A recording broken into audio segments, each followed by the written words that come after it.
Speed of delivering governance లో భాగంగా పౌరులకు మెరుగైన సేవలు వేగంగా అందించేందుకు ప్రతి ప్రభుత్వ శాఖ ఇండికేటర్లను సిద్ధం చేసుకోవాలని సీఎం చంద్రబాబు ఆదేశించారు. స్వర్ణాంధ్ర 2047 లక్ష్యాల సాధన కోసం రూపొందించిన 10 సూత్రాలను 10 మిషన్లుగా నిర్దేశించుకుని పనిచేయాలని సూచించారు. 20 లక్షల ఉద్యోగాల కల్పనకే మొదటి ప్రాధాన్యత అని స్పష్టం చేశారు.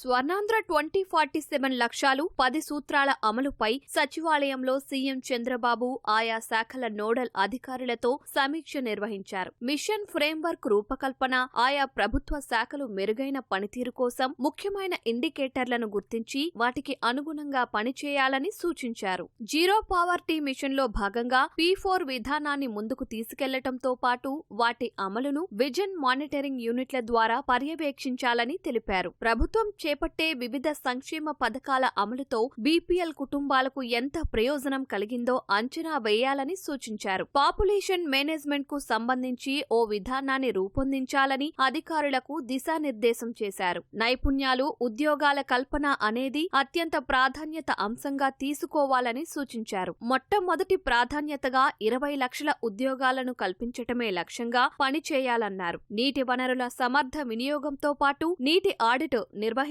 సూచించారు. నీటి వినియోగంలో ఎక్కడా వివాదాలు లేకుండా చూడాలని, 2 తెలుగు రాష్ట్రాలు సస్యశ్యామలంగా ఉండాలన్నదే తన ఆకాంక్ష అని అన్నారు. డిమాండ్ ఆధారిత పంటల ఉత్పత్తి, కోల్డ్ చైన్, ఫుడ్ ప్రాసెసింగ్ లాంటి అంశాలపై దృష్టి పెట్టి రైతులకు ప్రయోజనం కలిగేలా చూడాలన్నారు. రైతు ఆత్మహత్యల నివారణకు సంబంధించి కార్యాచరణ చేపట్టాలని ఆదేశించారు.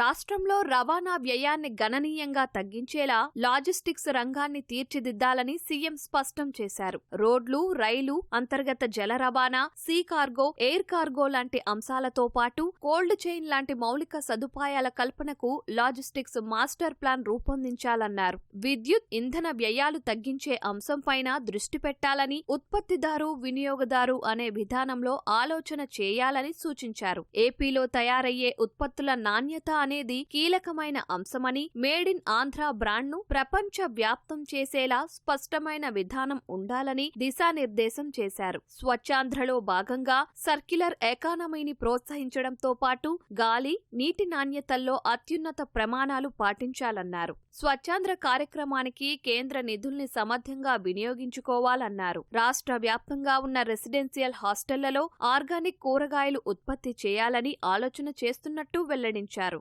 పౌర సేవలు సులభంగా ప్రజలకు అందేలా ప్రభుత్వ శాఖలన్నీ సాంకేతికతను అందిపుచ్చుకోవాలని, ఆర్టీజీఎస్ ద్వారా సమాచారాన్ని సమన్వయం చేసుకోవాలని సీఎం సూచించారు. విద్యాశాఖ వినియోగంలోకి తీసుకొచ్చిన క్విక్కర్ యాప్ లాంటి వినూత్న ఆవిష్కరణలు అమలు చేయాలన్నారు.